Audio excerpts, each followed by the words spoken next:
Hello everyone, let's look at the new features that Microsoft is making available on Windows 11 build 26220.6780 for version 25H2 and the dev channel. These changes also apply to Windows 11 build 26120.6780 for version 24H2 and the beta channel. Okay, first, in this release, the run command is getting a long overdue support for dark mode. The company says that it's rolling out these changes slowly, but it appears that it's pushing this update really slow. As I have updated multiple computers and I'm not able to get the run command to show the dark mode, and it's not only me, a lot of people are also commenting that they're not able to get this update for the run command specifically. Microsoft is also updating the drag tray interface, so now you can select multiple files instead of just one to share that item with different applications.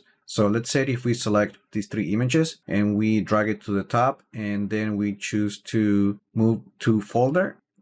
You might see this with the dark mode. That's because previously I had the computer using the dark mode and then I switched to the light mode, and apparently these elements still needs updating. Nothing that a restore will fix. And then we're just going to select the folder that we want to store the files. And then we're going to select it.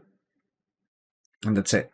And finally, the company is also updating the AI agent for the settings app. This is not a Copilot Plus PC, but for some reason, the new change appears right here. So basically, the company is updating the recommended settings card, and it will now surface inline agent actions for recently modified settings. As you can see right here, you will see this icon that indicates that this is an agent action.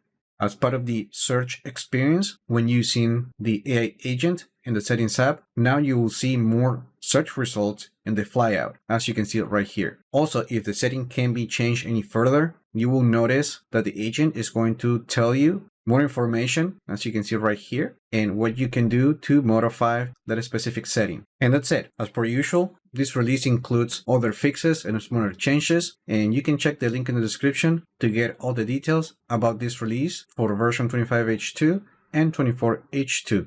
Now, let me know in the comments what you think about these changes. Like the video, share it, subscribe to the channel if you haven't done that yet, and I just hope this video was informative for you, and I would like to thank you for viewing.